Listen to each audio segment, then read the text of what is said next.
Hello guys, मैं नलीन। आज फिर से आप लोगों के लिए अप्लाइड फिजिक्स 2 का 6 यूनिट का सेमीकंडक्टर का नया वीडियो लेक्चर लेकर आया हूं, जिसमें आज हम लोग फॉर्मेशन ऑफ पीएन जंक्शन के बारे में पढ़ेंगे।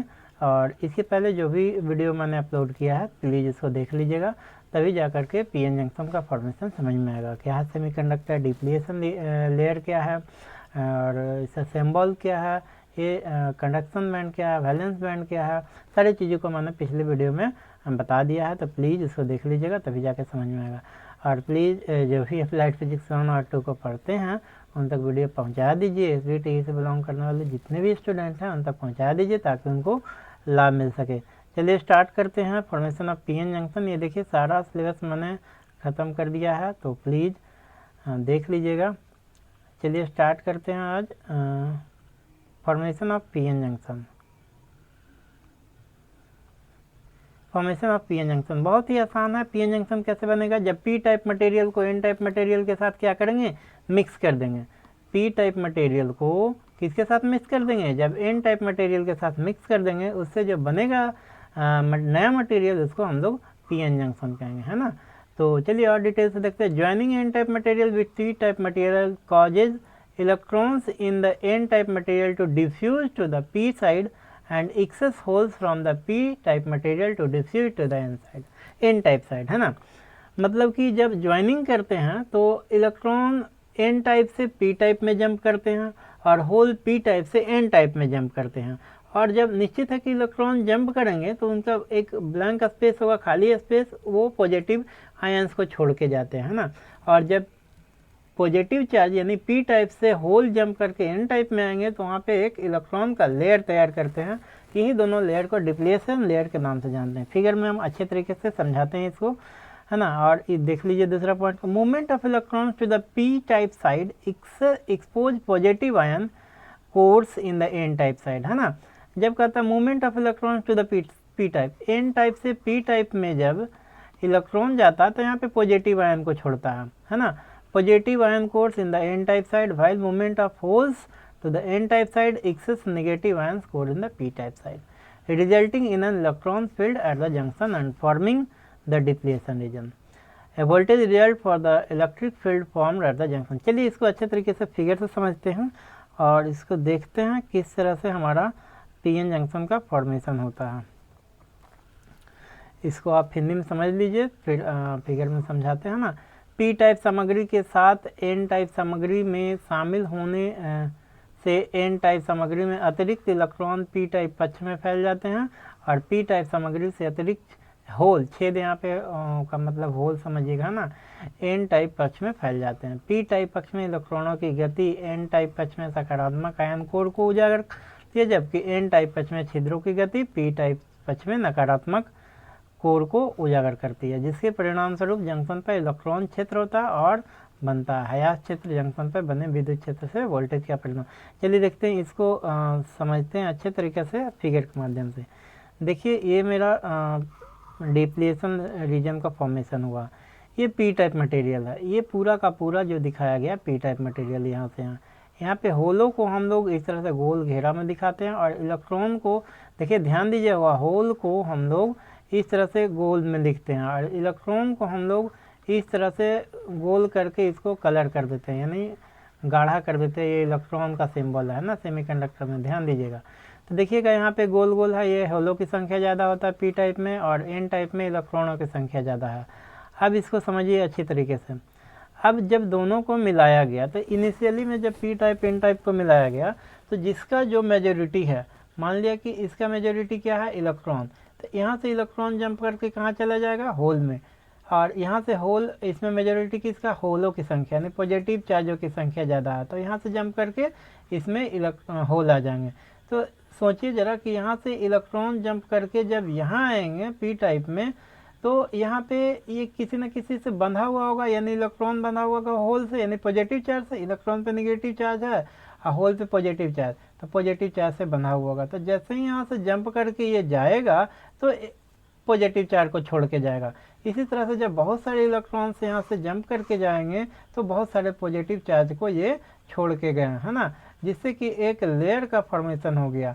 ठीक उसी तरह से जब इधर से होल यहाँ से जंप करके पी टाइप से एन टाइप में जंप करेंगे तो होल भी बना होगा किसी न किसी निगेटिव चार्ज से, है ना। क्योंकि क्या जानते हैं, एटम्स आर इलेक्ट्रिकली न्यूट्रल, तो एटम्स इलेक्ट्रिकली न्यूट्रल्स हैं और यहाँ से होल जंप करके पी टाइप से एन टाइप में आ रहे हैं, तो निश्चित है कि निगेटिव आयन का एक लेयर बनाएंगे, नेगेटिव चार्ज का एक लेयर डिप्लीट करेंगे। इसी को देखिए यहाँ निगेटिव आयंस का पी टाइप मटेरियल में नेगेटिव आयन का एक लेयर बन जाता है और एन टाइप मटेरियल में पॉजिटिव आयन का एक लेयर बन जाता है। इसी लेयर को, यानी इसी पूरे लेयर को, नेगेटिव और पॉजिटिव लेयर को ही हम लोग क्या नाम से जानते हैं, डिप्लीशन रीजन या डिप्लीशन लेयर के नाम से जानते हैं। तो मेरे हिसाब से आपको समझ में आ गया होगा। इसको एक बार फिर से देखिए, रिवाइज करते हैं। क्योंकि क्या जानते हैं, एन टाइप मटेरियल में इलेक्ट्रॉनों की संख्या अधिक होता है, पी टाइप मटेरियल में होलों की संख्या अधिक होता है ना, जिसको होल कहते हैं या पॉजिटिव चार्ज। तो जब इलेक्ट्रॉन यहाँ से इनिशियली जब मिक्स करते हैं पी टाइप और एन टाइप मटेरियल को, तो इलेक्ट्रॉन यहाँ से जंप करके होल में जाते हैं। क्योंकि हम लोग क्या जानते हैं, हमेशा अपोजिट पोल में अट्रैक्शन होता है, तो चूंकि इसमें क्या पॉजिटिव चार्ज है, इसमें क्या इलेक्ट्रॉन है नेगेटिव चार्ज, तो यहाँ से नेगेटिव चार्ज जंप करके पॉजिटिव में जाते हैं, पॉजिटिव चार्ज जंप करके नेगेटिव में आते हैं। तो जैसे ही जंप करता है होल, तो होल क्या किसी न किसी इलेक्ट्रॉन से बंधा हुआ होगा, तो वो एक एक निगेटिव चार्ज को छोड़ते हुए जाता है। तो जब छोड़ता है तो बहुत सारे चूंकि होल जंप करते हैं पी से एन में, इसलिए एक लेयर बनाते हैं जिसको कि हम लोग निगेटिव चार्ज का लेयर कहते हैं। ठीक उसी तरीके से जब एन टाइप से मटेरियल से इलेक्ट्रॉन यहाँ से जंप करते हैं, तो चूंकि एन टाइप में क्या है, इलेक्ट्रॉन निगेटिव चार्ज है, तो निगेटिव चार्ज जब छोड़ेगा तो क्या निकलेगा, एक पॉजिटिव चार्ज फ्री होगा। तो यहाँ इस साइड में यानी एन टाइप साइड में पॉजिटिव चार्ज का एक लेयर बनता है, इसको हम लोग डिप्लीशन लेयर के नाम से जानते हैं। तो इस तरह से पीएन जंक्शन का फॉर्मेशन होता है। देखिए इसी को हम लोग डायोड भी कहते हैं और ये सिंपल डायोड का सिंबल है। ये फॉरवर्ड वाइज में काम करता है, इधर से इधर करंट फ्लो करेगा, इधर से इधर करंट फ्लो नहीं करेगा, है ना। इसीलिए इसको सिंबॉलिकली हम लोग ऐसे लिखते हैं डायोड को, ये देना लाइन जरूरी है। तो मेरे हिसाब से आपको फॉर्मेशन ऑफ पीएन जंक्शन समझ में आ गया होगा। जब इनिशियली एक बार लेयर बन जाता है, ध्यान दीजिएगा, जब एक बार लेयर का फॉर्मेशन हो जाता है तो फर्दर ट्रांसफर ऑफ इलेक्ट्रॉन नहीं होते हैं। यानी कि एन टाइप से पी टाइप में ना तो इलेक्ट्रॉन फिर ट्रांसफ़र होगा और ना ही पी टाइप से एन टाइप में होलों का ट्रांसफ़र होगा। क्योंकि एक बार बाउंड्री बन गया, एक बार दीवार खड़ा हो गया दोनों के बीच, तो वहाँ पे फर्दर ट्रांसफ़र आगे अब नहीं होगा। वो दीवार को ब्रेकआउट करने के लिए हमें पोटेंशियल की ज़रूरत होती है, फॉरवर्ड वोल्टेज की ज़रूरत। तो अगर ये मटेरियल सिलिकॉन का बना हुआ है, ये पीएन जंक्शन सिलिकॉन का बना हुआ, तो फॉरवर्ड वोल्टेज 0.7 वोल्ट चाहिए, और अगर ये जर्मेनियम का बना हुआ तो फॉरवर्ड वोल्टेज 0.3 वोल्ट चाहिए फर्दर यहाँ से इलेक्ट्रॉन को जंप करने के लिए इधर, और यहाँ से होल, तब ना करंट फ्लो करेगा। तो ये चीज़ हमेशा याद रखिएगा कि forward voltage in case of silicon semiconductor और silicon PN junction diode 0.7 volt, and in case of germanium PN junction और germanium diode forward voltage is 0.3 volt. यानी मिनिमम 0.3 वोल्ट चाहिए, तभी ये ब्रेकआउट होगा जंक्शन और इलेक्ट्रॉन या होलो का ट्रांसफ़र होगा, तब जाकर के करंट फ्लो होगा। तो चलिए नेक्स्ट आगे देखते हैं। As a hole and electron, as a hole also when an electron diffuses from the n side to the p side, an ionized donor is left behind on the n side। जब n side से p side में electron जाते हैं तो एक layer तैयार करते हैं ना, p side an ionized donor is left behind on the n side which is immobile, जो कि अब फर्दर उसका गति नहीं हो सकता, इसीलिए इमोबाइल लिखा है। As the process goes on, a layer of positive charge is developed on the n side। n side material में पॉजिटिव चार्ज का लेयर बन जाता है ना, n side of the junction। Similarly, when a hole goes from the p side to the n side, an ionized acceptor is left behind in the p side, resulting in the formation of a layer of negative charge in the p side of the junction। This region of positive charge and negative charge on other side of the junction is termed as depletion region. इसी को हम लोग depletion region के नाम से जानते हैं। सारा चीज़ मैंने बता दिया आपको, है ना। Depletion region, due to this positive space charge region on either side of the junction an electric field direction from positive charge towards negative charge is developed. Positive charge से नेगेटिव चार्ज की ओर एक electric field बन जाता है ना, वहाँ पे junction के पास. Due to this electric field an electron on P side of the junction moves to the N side of the junction, है ना. This motion is termed as drift. वहाँ पे ड्रिफ्टिंग होता है ना, इलेक्ट्रिक फील्ड के चलते. Here we see that direction of drift current is opposite to the direction of diffusion current.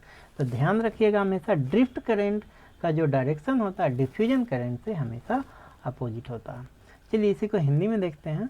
Hindi में समझ में आ ही रहा होगा आप लोगों को, फिर भी चलिए बहुत सारे बहुत स्टूडेंट हैं, हमने सभी को ध्यान में रखते हुए यह दोनों का व्यवस्था किया है. देखिए इसको थोड़ा समझा दीजिए.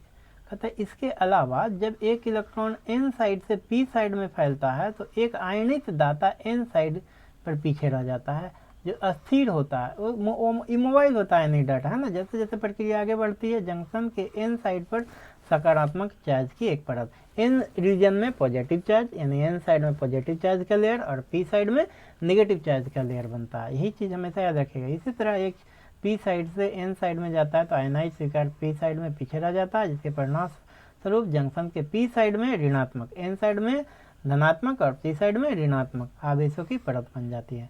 जंक्शन के दोनों धनात्मक आवेश और ऋणात्मक आवेश के इस क्षेत्र को अवक्षय क्षेत्र यानी डिप्लीशन रीजन कहते हैं. जंक्शन के दोनों ओर इस धनात्मक स्थान आवेश क्षेत्र के कारण धनात्मक आवेश से ऋणात्मक आवेश की ओर एक विद्युत क्षेत्र की दिशा विकसित होती है. इसे विद्युत क्षेत्र के कारण जंक्शन के पी साइड पर एक इलेक्ट्रॉन जंक्शन के एन साइड में चला जाता है ना. इस गति को बहाव कहा जाता है यानी फ्लो कहते हैं. ये हम देखते हैं कि अपवाह धारा की दिशा विसरण धारा के विपरीत होता है. तो अभी मैंने बताया है ना, ड्रिफ्ट करंट और डिफ्यूजन करंट एक दूसरे के अपोजिट होता है. चलिए इसको याद रखिएगा ड्रिफ्ट करंट और डिफ्यूजन करंट के बारे में. नेक्स्ट देखते हैं बाइसिंग. बहुत ही इम्पोर्टेंट, बहुत ही वेरी वेरी इंपॉर्टेंट है. इसका फिगर जरूर याद रखिएगा. बाइसिंग जो कि हम बताने जा रहे हैं. तो सेमीकंडक्टर यानी डायोड को हम लोग दो तरह से बाइसिंग करते हैं, एक फॉरवर्ड वाइज और दूसरा रिवर्स वाइज. तो चलिए देखते हैं क्या है फॉरवर्ड वाइज और क्या है रिवर्स वाइज. इसको हम लोग अच्छे तरीके से पढ़ते हैं. तो biasing condition for PN junction diode, है ना. पीएन जंक्शन डायोड का बाइसिंग कंडीशन क्या है, कैसे हम लोग बाइस करते हैं.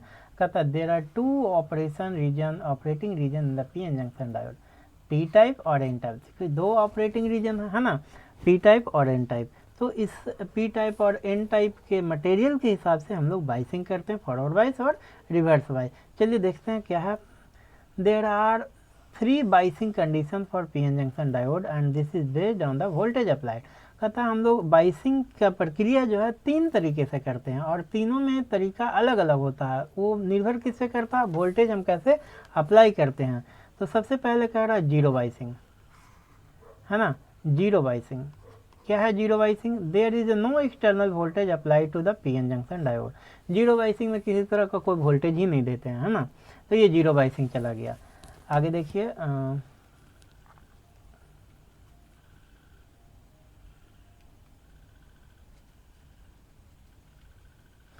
देखिए हम लोग पढ़ते हैं फॉरवर्ड बाइसिंग. क्या है फॉरवर्ड बाइसिंग. तो फॉरवर्ड बाइसिंग में the positive terminal of the voltage potential is connected to the P type.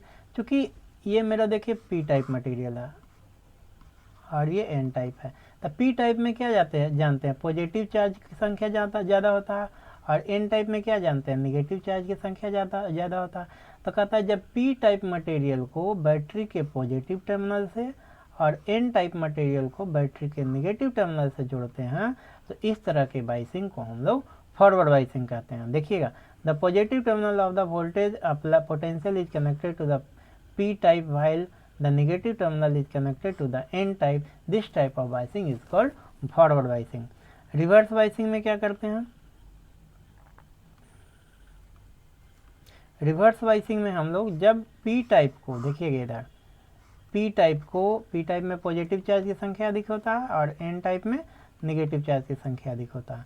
जब पी टाइप को बैटरी के नेगेटिव टर्मिनल से और एन टाइप को बैटरी के पॉजिटिव टर्मिनल से कनेक्ट करते हैं, तो इस तरह के वाइसिंग कंडीशन को हम लोग रिवर्स वाइसिंग कहते हैं ना। The negative terminal of the voltage potential is connected to the P type and the positive, negative को पी टाइप से और पॉजिटिव को एन टाइप से कनेक्ट करते हैं, तो इस तरह के वाइसिंग कंडीशन को हम लोग रिवर्स वाइसिंग कहते हैं। चलिए इसको और भी अच्छी तरीके से फिगर के माध्यम से समझते हैं।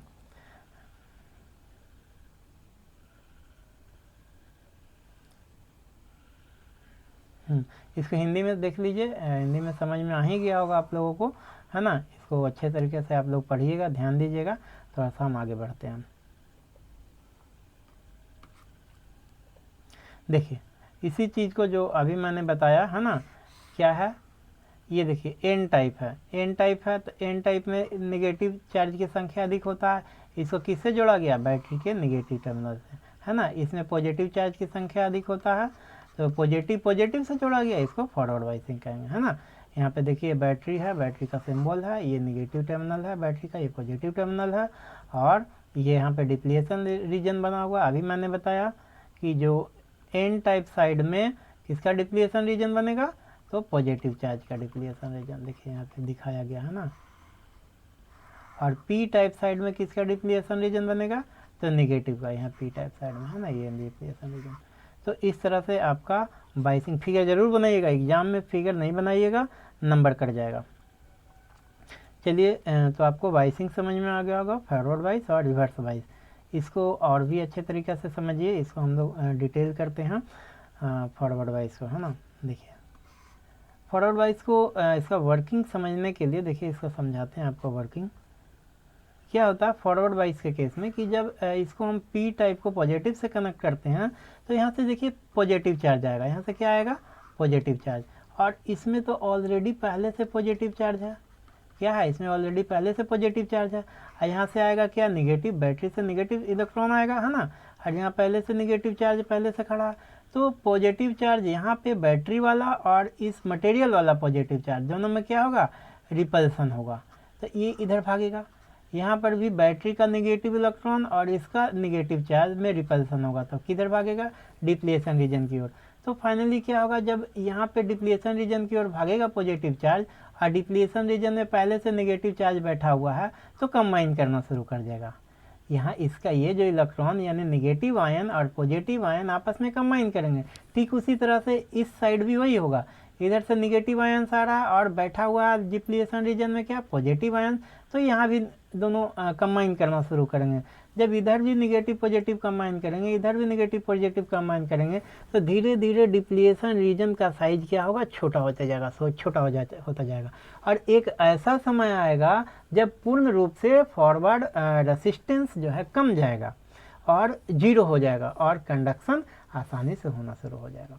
यानी कि फॉरवर्ड वाइस के केस में जो फॉरवर्ड रेसिस्टेंस होता है वो जीरो हो जाता है और करंट फ्लो आसानी से होता है। डिप्लीशन रीजन का मान घट जाता है, डिप्लीशन रीजन जीरो हो जाता है, फॉरवर्ड रेसिस्टेंस जीरो हो जाता है और करंट आसानी से फ्लो होता है। तो ये है हमारा फॉरवर्ड वाइस का केस, और इसी तरह से फॉरवर्ड वाइस में हमारा सेमीकंडक्टर डायोड वर्क करता है। तो समझ में आ गया होगा। रिवर्स वाइस के केस में जस्ट इसका उल्टा होता है ना। देखिए रिवर्स वाइस को भी हम आसानी से समझा देंगे आपको। रिवर्स वाइस के केस में इसको अच्छे से समझेंगे फिगर के माध्यम से। देखिए हाँ, पहले इसको और अच्छे तरीके से समझ लीजिए। हालांकि मैंने सारा चीज़ बता दिया है। When the P type is connected positive terminal of the battery and N type connected negative terminal of the PN junction is said to be forward wise.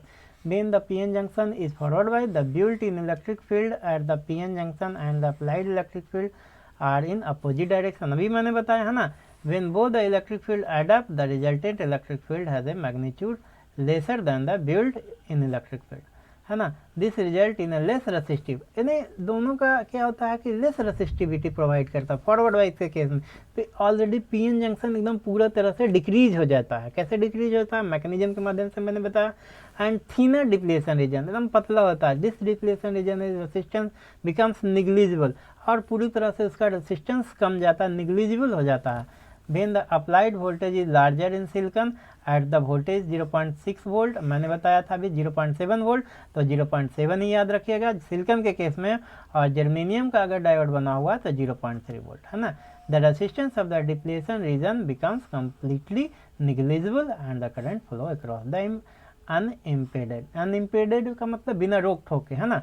तो याद रखिएगा इसको कि डिप्लीशन रीजन का मान कब खत्म होगा, जब मिनिमम अप्लाइड पोटेंशियल कितना देंगे 0.7 volt in case of silicon and 0.3 volt in case of germanium. अगर डायोड मेरा सिलिकॉन का बना हुआ है तो ये बैटरी का मिनिमम पोटेंशियल कितना हम देंगे तो करंट फ्लो होगा 0.7 volt in case of silicon, और अगर यही पीएन जंक्शन जर्मेनियम का बना हुआ तो 0.3 volt in case of germanium. तब इसमें से करंट फ्लो होना शुरू हो जाएगा, है ना। इलेक्ट्रॉन इधर से फ्लो होगा तो करंट इधर फ्लो होगा, है ना। इलेक्ट्रॉन के फ्लो का हमेशा अपोजिट में करंट फ्लो होता है, ध्यान रखिएगा। हिंदी से भी समझ सकते हैं इसको आसानी तरीका से, है ना। जब पी टाइप बैटरी को positive terminal, N type battery को नेगेटिव टर्मिनल से जोड़ते हैं तो पीएन जंक्शन को फॉरवर्ड वाइज कहा जाता है। पीएन जंक्शन अग्रदिशिक वाइज होता है तो पीएन जंक्शन पर अंतर्निर्मित विद्युत क्षेत्र और लागू विद्युत क्षेत्र विपरीत दिशा में होता है। जब दोनों विद्युत क्षेत्र जुड़ जाते हैं तो परिणामी विद्युत क्षेत्र का परिमाण अंतर्निर्मित विद्युत क्षेत्र से कम होता है ना। तो इस तरह से हम लोग इसको देखते हैं, और धीरे धीरे डिप्लेशन रीजन का मान कमते चला जाता है। पतले अवक्षय में क्षेत्र में होता है और वोल्टेज बड़ा होने पर भी कमी क्षेत्र का प्रतिरोध नगण्य हो जाता है। सिलिकॉन में 0.7 याद रखिएगा, है ना, पर अवक्षय क्षेत्र का प्रतिरोध पूरी तरह से नगण्य है। यानी सिलिकॉन के केस में 0.7 वोल्ट देते हैं तो पूरी तरह से डिप्लेशन रीजन का मान खत्म हो जाता है। चलिए देखते हैं रिवर्स बाइसिंग। तो मैंने बता चुका है रिवर्स बाइसिंग क्या है। जब बैटरी के पी टाइप मटेरियल को देखिए यहाँ पे बनाते हैं, पी टाइप मटेरियल को बैटरी के निगेटिव टर्मिनल से और एन टाइप मटेरियल को बैटरी के पॉजिटिव टर्मिनल से कनेक्ट करते हैं, तो इस तरह के बाइसिंग को हम लोग रिवर्स बाइसिंग, क्योंकि पी टाइप में पॉजिटिव चार्ज की संख्या अधिक होता है और एन टाइप में नेगेटिव चार्ज की संख्या अधिक होता है, तो निगेटिव को पॉजिटिव से जोड़ दीजिए, पॉजिटिव को निगेटिव से, इसको रिवर्स बाइसिंग कहते हैं, है ना। तो देखिए इसको मिटा लीजिए। When p type is connected to the negative terminal of the battery and n type connected is positive terminal side of the p-n junction is said to be reverse bias. In this case, the built-in electric field and applied electric field are in the same direction. दोनों built-in electric field और applied electric field same ही direction में होता है. When the two fields are added, the resultant electric field is in the same direction as the built-in electric field, creating a more resistive, thicker depletion region. The depletion region becomes more resistive and thicker if applied voltage becomes larger. देखिए इसको हम figure के माध्यम से बहुत अच्छे तरीके से समझाते हैं आपको कि कैसे रिवर्स बाइसिंग में मैकेनिज्म में काम करता है, मैकेनिज्म के थ्रू। तो देखिए जैसा कि मैंने बताया एन टाइप को निगेटिव से, है ना, एन टाइप में निगेटिव चार्ज की संख्या अधिक होता है ना, और इसको किससे जोड़ दिया गया, पॉजिटिव से, बैटरी के पॉजिटिव से यहाँ देखिए जोड़ दिया गया। और पी टाइप में पॉजिटिव चार्ज की संख्या अधिक होता है, इसको किससे जोड़ दिया गया, बैटरी के नेगेटिव से, यानी उल्टा जोड़ दिया गया। अब ध्यान दीजिएगा कैसे ये काम करता है रिवर्स बाइस। चूँकि यहाँ से पॉजिटिव चार्ज जाएगा, इसमें क्या मौजूद है ऑलरेडी, नेगेटिव चार्ज, और यहाँ से इसमें क्या जाएगा, नेगेटिव चार्ज, इसमें क्या मौजूद है, पॉजिटिव चार्ज। अब क्या है कि ये नेगेटिव पॉजिटिव अट्रैक्ट करना शुरू कर देता है, ये नेगेटिव इस पॉजिटिव को अट्रैक्ट करना शुरू करता है। तो जितना अधिक नेगेटिव चार्ज इसमें अट्रैक्ट होते जाएगा उतना अधिक डिप्लीशन रीजन को ये बढ़ाते जाएगा, छोड़ते जाएगा। मान लिया कि यहाँ से एक इलेक्ट्रॉन इससे अट्रैक्ट हुआ पॉजिटिव चार्ज में, जैसे बैटरी में पॉजिटिव चार्ज है, बैटरी से तो पॉजिटिव चार्ज रेगुलरली जा रहा है एन टाइप मटेरियल में, तो यहाँ से पॉजिटिव चार्ज जा रहा है, देखिए यहाँ पे जा रहा है, तो पॉजिटिव चार्ज यहाँ से जा रहा है तो ये निगेटिव का अट्रैक्ट करेगा ना अपनी ओर, तो इसमें टोटल इलेक्ट्रॉन को अट्रैक्ट करेगा। तो इलेक्ट्रॉन जैसे ही इससे ब्रेकआउट होगा तो एक पॉजिटिव चार्ज को छोड़ते जाएगा। इस तरह से क्या होगा, एक पॉजिटिव चार्ज का लेयर यहाँ भी था, यहाँ भी है, यहाँ भी है, यहाँ भी बनते जाएगा, धीरे धीरे धीरे धीरे, है ना, ये पॉजिटिव चार्ज का जो लेयर है बढ़ते चला जाएगा। उसी तरह से ठीक इधर भी होगा, बैटरी से यहाँ क्या आ रहा है, निगेटिव चार्ज, इधर क्या आ रहा है बैटरी से, देखिए ये नेगेटिव टर्मिनल से कनेक्टेड है, निगेटिव चार्ज आएगा। अब ये नेगेटिव चार्ज क्या करेगा, ये होलों को यानी पॉजिटिव चार्ज को अट्रैक्ट करते जाएगा। अट्रैक्ट करके न्यूट्रल होते जाएगा, है ना, कंबाइन करके न्यूट्रलाइज हो जाएगा। अब जैसे ही यहाँ से होल यानी पॉजिटिव चार्ज इसमें अट्रैक्ट होगा तो क्या होगा, यहाँ पे निगेटिव चार्ज का लेयर बढ़ते जाएगा। इधर एक लेयर देखिए पहले से यहाँ था, एक और बन जाएगा, एक और लेयर इस तरह से बढ़ते चला जाएगा। तो क्या हमने देखा, इस केस में डिप्लीशन रीजन का मान इधर भी बढ़ रहा है, इधर भी बढ़ रहा है। तो जब दीवार और चौड़ा होते जाएगा, बढ़ते जाएगा, तो क्या वहाँ पे किसी चीज़ का कंडक्शन यानी वहाँ पे कोई चीज़ और जा पाएगा, इस पार से उस पार नहीं जा पाएगा। यानी रिवर्स बाइस के केस में क्या होता है, डिप्लीशन रीजन का मान बढ़ जाता है, यानी कि रेसिस्टेंस इन्फिनाइट हो जाता है, रेसिस्टेंस काफ़ी बढ़ जाता है, जिससे किसी भी इलेक्ट्रॉन का जंप एन टाइप से पी टाइप में नहीं हो पाता और पी टाइप से एन टाइप में होल का जंपिंग नहीं हो पाता है। तो यहाँ पे रिवर्स बाइस के केस में पूरी तरह से कंडक्शन नहीं होता है, यानी कंडक्शन बंद हो जाता है, यानी इसको हम लोग रिवर्स बाइस का केस कहते हैं। तो रिवर्स बाइस के केस में किसी भी तरह का कंडक्शन नहीं होता है और इसमें इलेक्ट्रॉन का फ्लो नहीं होता, जिससे करंट भी फ्लो नहीं करता।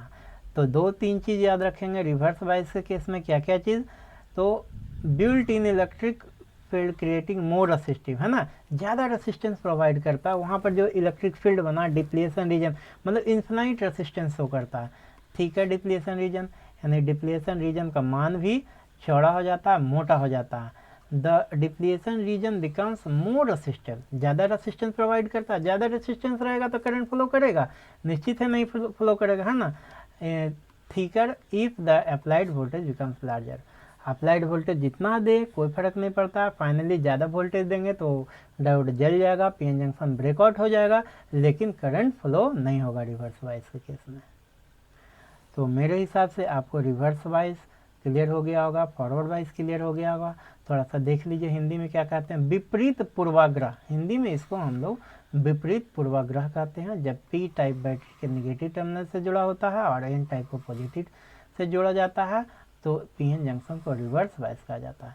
इस मामले में अंतर्निहित विद्युत क्षेत्र और लागू विद्युत क्षेत्र, अंतर्निहित वहाँ जो ऑलरेडी डिप्लीशन रीजन बना है वो, और लागू जो बैटरी से दे रहे हैं वो, है ना।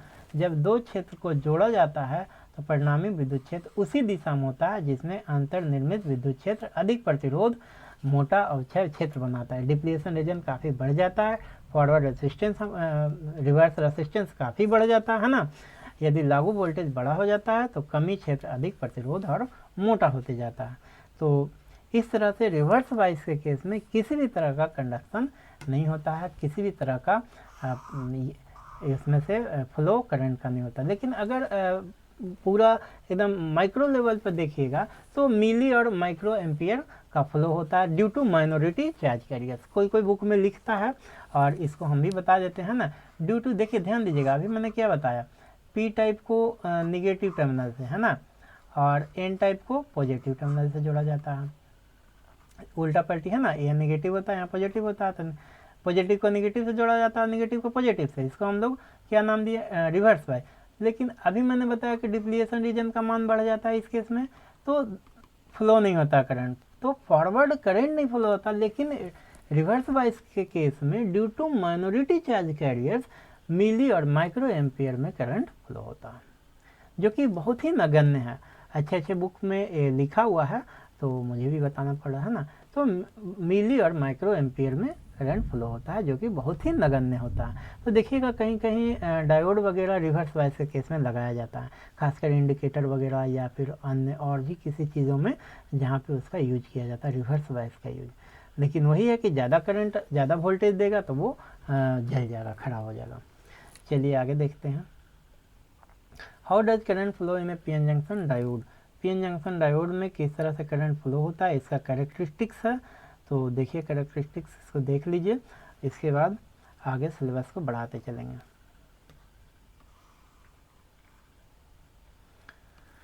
देखिए कैरेक्टरिस्टिक्स इसका कहता how does current flow in PN junction diode, कहता the flow of electrons from the N side toward the P side of the junction take place when there is an increase in the voltage. कहता है कि N side से P side में electron तभी जाएगा जब हम उसको बाइसिंग करेंगे, उसमें पोटेंशियल देंगे, वोल्टेज देंगे। क्या बताए थे अभी, 0.7 volt in case of silicon and 0.3 volt in case of germanium. अगर डायोड हमारा पीएन जंक्शन हमारा सिलिकॉन का बना हुआ है तो कम से कम बैटरी का पोटेंशियल 0.7 वोल्ट चाहिए, और अगर हमारा सिलिकॉन का बना हुआ है तो बैटरी का पोटेंशियल कम से कम 0.3 वोल्ट चाहिए इलेक्ट्रॉन को एक्साइट देने के लिए, एक्साइटेशन करने के लिए, तभी वो फ्लो करेगा, यानी कि डिप्लीशन रीजन के रेसिस्टेंस को ब्रेकआउट करने के लिए, है ना। Similarly, the flow of holes from P side towards the N side junction take place along with the increase in the voltage। सही बात है। This result in the concentration gradient between both side of the terminal। जब flow होगा तभी ना concentration gradient को बनाएगा। Due to the formation of concentration gradient, there will be a flow of charge carriers from higher concentration to lower concentration। Concentration gradient create होगा, excitation देंगे voltage, तभी ना हमारा हायर कंसंट्रेशन से लो कंसंट्रेशन में charge flow होगा, lower concentration region. The movement of charge carriers inside the PN junction is the reason behind the current flow in the circuit. यानी कि जब तक चार्ज कैरियर्स का मूवमेंट नहीं होगा तब तक डायोड में करंट का फ्लो नहीं होगा, है ना। इसी को देखिए हिंदी में। पीएन जंक्शन डायोड में करंट कैसे प्रवाहित होता है? जंक्शन के पी साइड की ओर एन साइड से इलेक्ट्रॉन प्रवाह करता है, यानी एन साइड से पी साइड में इलेक्ट्रॉन जाता है और पी साइड से होल एन साइड में आता है। इस तरह जंक्शन के पी साइड से एन साइड की ओर छिद्रों का प्रवाह, छिद्रों का मतलब होल समझिए, है ना, प्रवाह वोल्टेज में वृद्धि के साथ होता है। इसके परिणाम स्वरूप टर्मिनलों के दोनों किनारों के बीच सांद्रता प्रवणता होती है। सांद्रता प्रवणता के निर्माण के कारण उच्च सांद्रता वाले क्षेत्रों से निम्न सांद्रता वाले क्षेत्रों में आवेश वाहकों का प्रवाह होता है। पीएन जंक्शन के अंदर आवेश वाहकों की गति परिपथ में धारा प्रवाह के पीछे का कारण है। तो सारा चीज़ हमने बताया है ना। पीएन जंक्शन में जो भी करंट फ्लो करेगा तो किस वजह से, या तो एन साइड से इलेक्ट्रॉन पी साइड में फ्लो होगा, पी साइड से होल एन साइड में, तभी। और ये कब संभव है? जब हम उसको एक्साइटेशन देंगे, यानी बाइसिंग करेंगे। और कौन सा बाइसिंग? Forward wise. चलिए आगे देखते हैं। तो देखिए यहाँ पे हमारा जो वी आई कैरेक्टरिस्टिक्स क्या है। वी आई कैरेक्टरिस्टिक्स है वोल्टेज और करंट के बीच में जो ग्राफ खींचते हैं, जो हमारा वेरिएशन आता है, उसी को हम लोग वी आई कैरेक्टरिस्टिक्स के नाम से जानते हैं।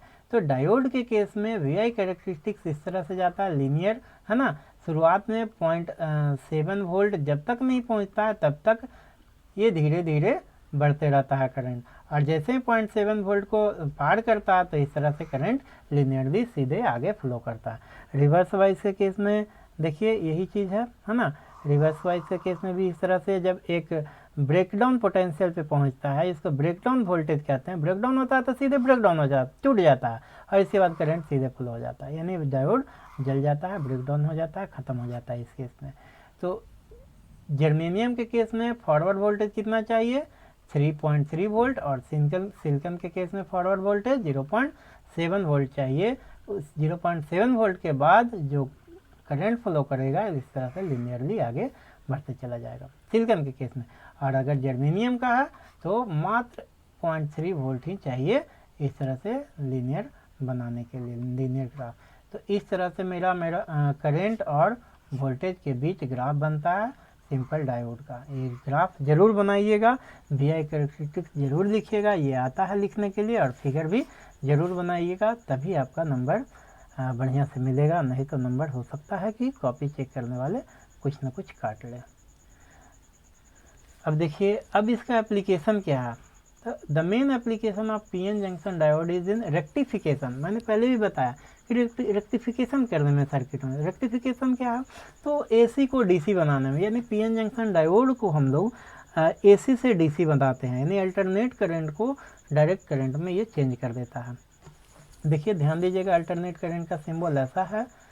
अल्टरनेट करंट हम लोग इस तरह से सिंबल में हम लोग डिनोट करते हैं। ये मेरा एसी है, और अगर हम इसमें डायोड लगा दिए तो मेरा करंट ऐसा बन जाएगा। इसको हम लोग डायरेक्ट करंट कहते हैं। ऐसा ये हो गया डीसी, ये है मेरा एसी। तो डायोड क्या करता है? एसी को डीसी में कन्वर्ट करता है। तो हम लोग इसको रेक्टिफिकेशन भी कहते हैं। तो रेक्टिफिकेशन दो तरीके से करते हैं, हाफ वेव रेक्टिफिकेशन यानी हाफ वेव रेक्टिफायर एक होता है, दूसरा फुल वेव रेक्टिफायर। तो हाफ वेव रेक्टिफायर और फुल वेव रेक्टिफायर हम लोग अच्छे तरीके से देखेंगे नेक्स्ट वीडियो में। और वीडियो अगर अच्छा लगा हो तो लाइक शेयर और सब्सक्राइब जरूर कीजिएगा, दोस्तों तक शेयर करना नहीं भूलिएगा, क्योंकि जितना आप लोग हमें मदद करेंगे मैं आप लोगों के लिए उतना और अच्छे तरीके से सिलेबस को कंप्लीट करूँगा। थैंक यू, धन्यवाद, मिलते हैं नेक्स्ट वीडियो में।